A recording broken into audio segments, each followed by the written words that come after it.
Hi, this is Michael Rogers, Vice President of Communications for the Small Business Association of Michigan. We're talking again with David Palsrok, Vice President, Government Relations for SBAM.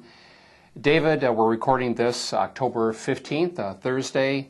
Lots of things have been going on the last couple of weeks with the state budget. You and your colleague, Mike Batterby, have been working very hard in the Capitol to watch out for the interests of small businesses. Let's start out with kind of a thumbnail description of where we are with the state budget right now. Well, as you know, October 1st was the beginning of the new fiscal year. The House and Senate and the governor came to an agreement on an interim budget in the wee hours of October 1st. I think there was not really a shutdown, but there was a couple of hours where we were operating without a budget. But they did put in place an interim budget, with the exception of one budget, which was the K-12 budget. That was resolved a few days later, and now we do have a K-12 budget that's before the governor. And a number of budgets were also resolved, but they were held back by the Senate that were outside the interim budget, which would be the balance of the fiscal year beginning the 1st of November.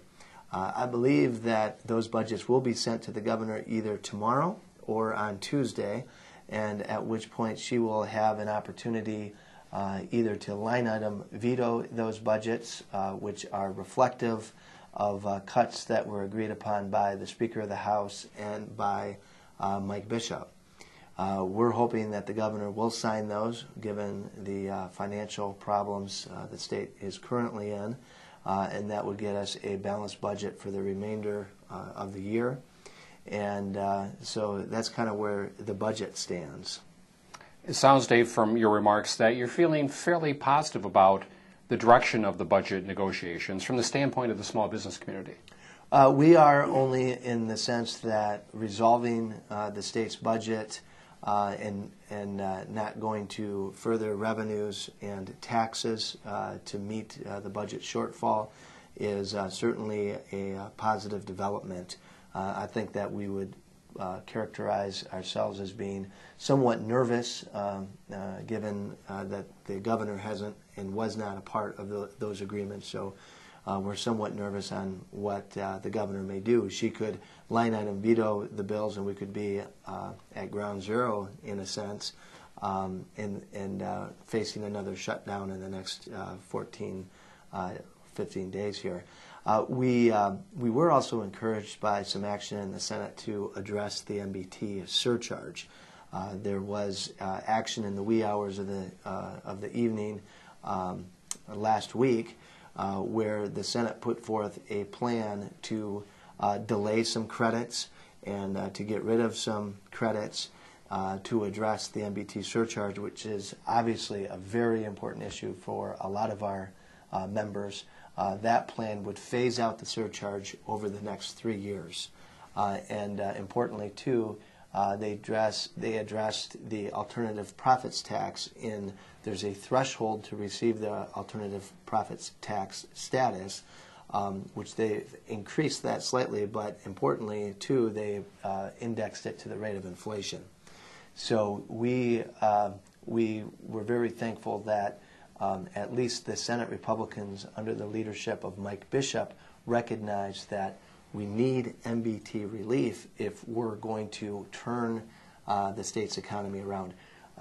We have also, we're encouraged by a couple of the reforms that they put in that bill as well, or in that package of bills as well, dealing with schools. But we remain committed to trying to get more reforms. We believe that this is the time in our state's history to look at our state's budget and how we provide services to our citizens and provide what is appropriate, but at the same time living within our means.